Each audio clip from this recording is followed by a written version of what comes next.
రాష్ట్రంలో ఒక పక్క ఆర్టీసీ సమ్మె, ఇంకొక పక్క నీటి ఎద్దడి, ఇంకొక పక్క పవర్ కట్స్, ఇంకొక పక్క ఫీ రియంబర్స్మెంట్ రాక ఆల్మోస్ట్ మొత్తం అకాడమిక్ ఇయర్ అయిపోయిన తర్వాత కూడా ఇబ్బంది పడుతున్నటువంటి ప్రజలు, ఇంకొక పక్క మక్కలు వచ్చినాయి, అవి కొనేటోడు దిక్కులేడు, కొనుగోలు కేంద్రాలు ఎక్కడ ఓపెన్ చేస్తలేరు, ఆడపిల్లలకి ఇస్తాన్న 2500 రూపాయలు ఇంతవరకు దిక్కులేదు.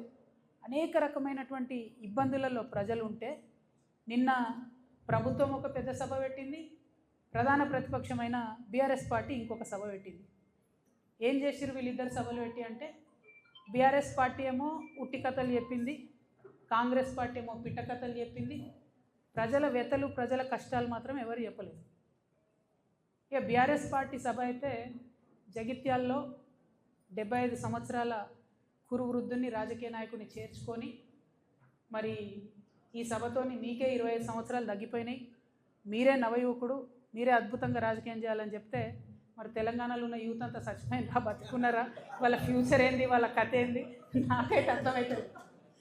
అందుకే నేను ఇన్వైట్ చేస్తున్నా. నేను కొత్తగా పెట్టబోయే పార్టీలో యూత్కి మంచి అవకాశాలు ఉంటాయి కాబట్టి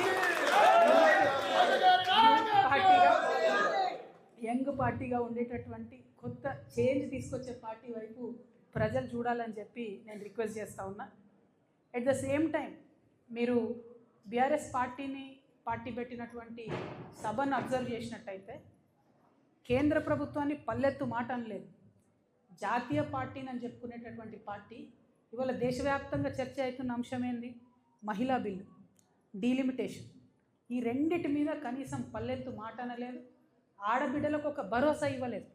రాజకీయంగా మీరు ముందుకు రావడానికి మేము నిలబడి ఉంటాం, మీకు అండగా ఉంటాం అనే భరోసా ఇవ్వలేదు. అంటే ఆ పార్టీలో ఆడబిడ్డలకు ఎప్పుడు గౌరవం ఉండదు అనుకోండి, అది వేరే విషయం.